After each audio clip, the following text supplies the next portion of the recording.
মেষ রাশির সাপ্তাহিক রাশিফল 20 থেকে 26শে মে। অনেক হয়েছে, এবার নিজের কথা ভাবুন, নিজের অন্তরের দিকে তাকান। এবার নিজের কথা ভাবতে হবে, কারণ না হলে আমরা মানসিকভাবে চাপে পড়ে যাব। তো মানসিক চাপ, পার্থিব চাপ আপনাকে আধ্যাত্মিক জগতের দিকে ঠেলে দিচ্ছে।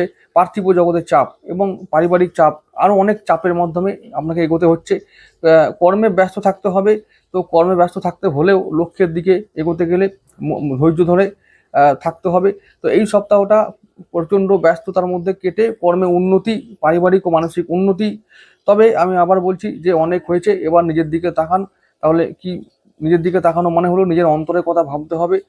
অন্তর চাপে পড়ে যাচ্ছে, সেই চাপ থেকে মুক্তি দিতে গেলে কি করতে হবে, আমাদেরকে আধ্যাত্মিক জগতের কথা ভাবতে হবে।